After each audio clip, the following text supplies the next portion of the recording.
ازيكم يا حلوين؟ عاملين ايه؟ النهارده ان شاء الله هنعمل مع بعضينا كريب الحبة الكاملة.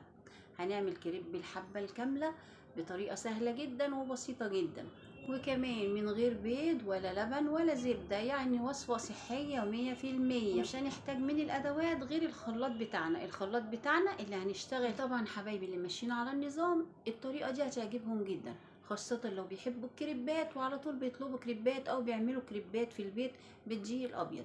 احنا هنعمله النهارده بدقيق الحبه الكامله، وهقول لك على كل تريكات واسرار دقيق الحبه الكامله. بس انت تابعي معايا وما تنسيش لو عجبك الفيديو تدعميني باللايك والشير وسبسكرايب للقناه ليصلك مني كل جديد. وطبعا انا من هنا بشكر كل حبايبي واصحابي اللي دايما مدعميني، حتى الناس اللي بتدخل وما بتحطش اللايك برضو بشكرهم، بقول لهم متشكرين جدا، لان انا ببقى عارفه مين اللي بيدخل يحط اللايك ومين كمان اللي ما بيحطليش اللايك. ولو عايزه تعرفي انا بعرف الموضوع ده ازاي، يا ريت تكتبوا لي تحت في الكومنتات وانا اعمل لكم فيديو مخصوص واقول لكم فيه ازاي تعرفي مين اللي حطلك اللايك ومين اللي ما حطلكيش اللايك. دلوقتي بقى نشوف الوصفه بتاعتنا الجميله دي. نقول بسم الله الرحمن الرحيم ونصلي على رسولنا الكريم، ونجيب كوبايتين من دقيق الحبه الكامله. وزي ما انتم شايفين انا جايبه دقيق الحبه الكامله مغلف، وده الكيلو جبته ب 30 جنيه. في بقى السايب ده ما انصحكيش ان انت تجيبيه، لان السايب ده بيبقى مخلوط، لان انا بصراحه جبته بس ما عجبنيش خالص، عباره عن دقيق زيرو وعليه رده بزياده كمان، فالوصفه بتفشل منك على طول. الاحسن ان انت تجيبي دقيق مغلف، او تجيبي قمح وتعمليه في البيت حبه كامله. خدت بقى كوبايتين من الدقيق او عيارين من الدقيق، وحطيت عليهم رشه صغيره كده من الملح، وحطيت عليهم نص معلقه سكر، وممكن تستغني عن السكر، بس السكر بيدي للكريبايه تسكيره حلوه جدا هتعجبك قوي. طبعا قلبنا المكونات الجافه مع بعضيها، وهنيجي بقى في الخلاط بتاعنا. في الخلاط بقى هنحط كوبايتين من الميه، يعني كوبايه الدقيق ليها كوبايه من الميه، وهحط معايا معلقتين كبار من الزيت، وبعد كده هنحط عليه الخليط اللي هو الجاف، اللي هو كوبايتين من الدقيق ورشه ملح ونص معلقه كده من السكر. وطبعا بقى انا لو ما عنديش خلاط، وطبعا ما فيش بيت ما فيهوش خلاط، ممكن في نفس البول انزل عليها بالميه والزيت. وطبعا الميه معانا هنا ميه سخنه عشان هتديكي نتيجه حلوه جدا ان شاء الله في الكريب بتاعك. طبعا لو ما عنديش بقى خلاط، في نفس البول هنزل بالميه على المواد الجافه واروح ضربان بشوكه، هيديني خليط ممتاز جدا ومفيش اي مشكله. مش شرط خلاط، لكن طبعا بما ان الخلاط موجود فاحنا هنعمله في الخلاط بقى، مفيش اي مشكله معاه. ونضرب الخليط ضرب كويس جدا في الخلاط لحد المكونات تمتزج مع بعضها. نخلي الخليط بتاعنا زي ما حضراتكم شايفين معانا كده بالظبط. شايفين الخليط جميل قد ايه؟ الخليط امتزج امتزاج جميل جدا كده مع بعضه، الميه ومع الدقيق زي ما حضراتكم شايفين معانا كده بالظبط. لو ده بقى كريب بالدقيق العادي او الدقيق الابيض بتاعنا هناخده نشتغل بيه، مفيش اي مشكله بالنسبه لنا. لكن التركه هنا ان ده دقيق الحبه الكامله، ودقيق الحبه الكامله طبعا بيبقى فيه رده زي ما حضراتكم عارفين، ده لازم يستريح، نريحه على الاقل ساعتين. كل ما تريحي الدقيق هيديكي نتيجه ممتازه جدا في الخبيز، لان الدقيق فيه رده، والرده لازم تاخد وقتها علشان تتشرب السوائل كويس جدا عشان تبقى طريه كده وجميله. هنريح الخليط بتاعنا لمده ساعتين على الاقل، بقولك على الاقل، يعني ممكن كمان تزودي اكتر من كده، يعني ممكن تقعدي 3 ساعات 4 ساعات، ممكن تحطيه في التلاجة وتبيتيه لتاني يوم، مفيش اي مشكله. بعد بقى ما ريحنا الخليط بتاعنا كويس جدا زي ما قلت لكم، هناخد بقى الخليط بتاعنا ونروح على البوتاجاز. وعلى البوتاجاز معايا طاسه، بس يا ريت تكون طاسه ما بتلزقش. هنديها بقى مسحه كده من الزيت، مسحه بسيطه كده، يعني نقطتين من الزيت ونمسحها بمنديل. وكل ما اجي اشيل واحده من الكريب واحط واحده غيرها، برضو هدي الطاسه بتاعتي مسحه من الزيت. الطاسه عايزاها تكون سخنه كويس، هسخن الطاسه كويس وبعد كده ههدي عليها النار.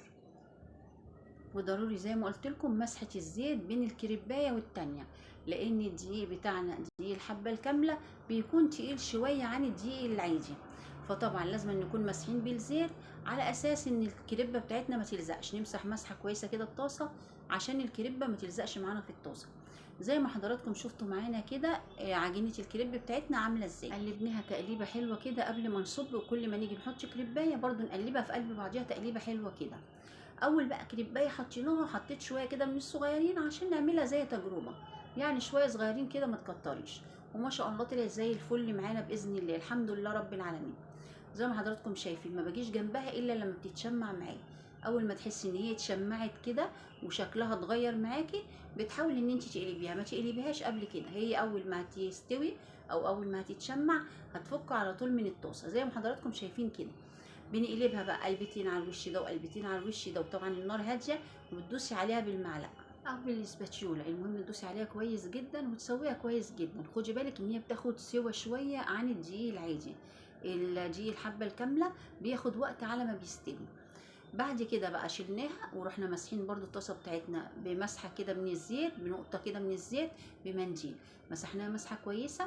وهنيجي برضو على الخليط بتاعنا قلبناه تقلبتين زي ما حضراتكم شفتوا كده، ورحنا واخدين منه المعيار اللي احنا واخدينه ده، سواء بقى كوبايه نص كوبايه على حسب انت عايزه تعملي الكريبيه بتاعتك قد ايه. خدت بقى معيار الكوبايه زي ما حضراتكم شفتوا كده، وصبيتها ووزعتها كويس جدا في الطاسه، وما باجيش جنبها غير لما تتشمع كلها، تتشمع كده من حوالين الطاسه. وبعد كده بحاول بقلبها بتتقلب معايا على طول، ما تكونش لازقه ولا اي حاجه، مادام الطاسه ما بتلزقش. وكمان انت دهنها دهنه من الزيت، بتتقلب معانا ببساطه جدا زي ما حضراتكم شايفين كده بالظبط. باخدها بقى على كل ناحيه مرتين، وكل ناحيه او كل مره بخليها 3 4 ثواني، خليها 3 4 ثواني على الوش ده او على الجنب ده واروح قلباه، اخليها 3 4 ثواني على الجنب التاني واروح قلبها، وارجع للجنب الاولاني تاني، اروح مخليها عليه 3 4 ثواني، وبعدين على الجنب بقى اللي كان تاني اروح برضو مخليها عليه 3 4 ثواني. يبقى كده كل وش بقلبها عليه مرتين، في كل مره 3 4 ثواني. بعد كده بقى بنشيلها ونمسح الطاسه بتاعتنا مسحه حلوه من الزيت، ونروح صابين كوبايه كمان. وزي ما حضراتكم شايفين معايا انا ما بطلعش الكريبايه. بص انا اصلا مش عارفه اطلعها، مش عارفه اشيلها، المعلقه طريه وعماله تلف تحتيها. ممكن نبقى نجيب معلقه شاده شويه عن المعلقه دي. ما بطلعش الكريبايه غير لما بتاكد ان هي استوت كويس جدا من كل جانب، من الجانب ده ومن الجانب ده. زي ما بقول لحضراتكم انا بسخن الطاسه كويس جدا، وبروح مهديه بقى النار عشان الكريبايه تستوي كويس جدا معايا من كل ناحيه. بجد الكريب طعمه جميل جدا والله. انا كنت خايفه بصراحه اعمله، قلت محدش هياكله، لكن بامانه ربنا لا، طعمه حلو قوي، طعمه جميل جدا، ان شاء الله يعجب اي حد ياكل بيه. هتاكلي بيه اي حاجه، تاكلي بيه جبنه، تاكلي بيه نوتيلا، تاكلي بيه مربى، تاكلي بيه تعمليه سندوتشات كده، شاورما، بطاطس محمره، زي ما اولادك ما بيجيبوه من بره. لا جميل جدا ان شاء الله هيعجبهم. واذا كان على نص معلقه السكر اللي احنا حاطينها في العجينه، ما تقلقيش منها، مش هتبقى زهره، هي بس هتدي تسكيره حلوه للعيش، بس مش هتبقى زهره معاكي. هتاكلي بقى حلو حادق مفيش اي مشكله، هيبقى زي الفل زي ما حضراتكم شايفين معانا كده بالظبط. والله طعمه حلو جدا وان شاء الله هيعجب ولادك جدا ان شاء الله. ودينا بنحاول نعودهم واحده واحده كده على الاكلات الصحيه او على الدقيق الصحي.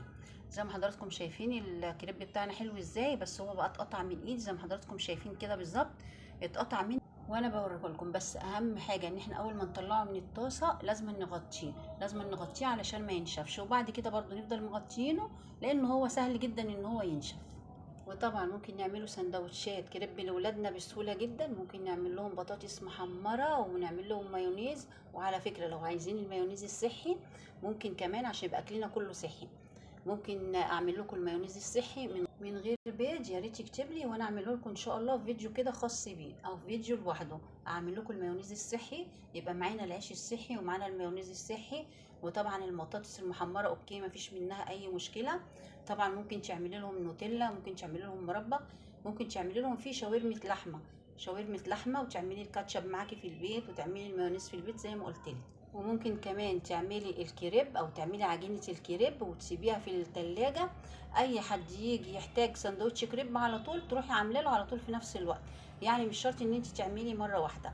اعملي كده واحفظيه في برطمان كده في التلاجة، اللي يعوز منه تروحي مطلعه على طول وتروحي صباله الكريبايه وتعمليها له. يا رب يكون الفيديو النهارده عجبكم، والسلام عليكم ورحمه الله وبركاته.